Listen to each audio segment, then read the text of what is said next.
এখন আসেন সিকিউরিটি কন্ট্রোলের এখানে প্রত্যেকটা deterrent control, preventive control, directive, corrective, কম্পেনসেটিভ।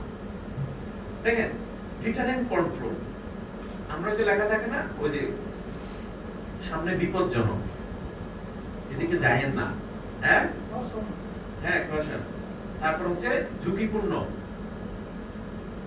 এটা একটা সিকিউরিটি, এটা একটা হচ্ছে ওয়ার্নিং দেওয়া সাইন, সামনে বাঘ যে কোনো সময় অ্যাক্সিডেন্ট করতে পারে। তেমনি ভাবে সিসি ক্যামেরা লাগানো আছে, চুরি করতে আসলে চিন্তা করে আসবেন। তার মানে কি, যদি সিসি ক্যামেরা, কুকুর থেকে সাবধান, সিসি ক্যামেরা আছে, এটা থাকলে কি 50% ক্রাইম কমে যায় না? যে আমি যখন চিন্তা করব এখানে চুরি করব, তাহলে যে যে জায়গায় সিসি ক্যামেরা আছে ওগুলোকে অ্যাভয়েড করে আমি অন্যগুলোতে করার চেষ্টা করব। প্রিলিমিনারি হচ্ছে কি সিকিউরিটি হয়ে যায়। এটাকে বলা হচ্ছে ডিটারেন্ট কন্ট্রোল।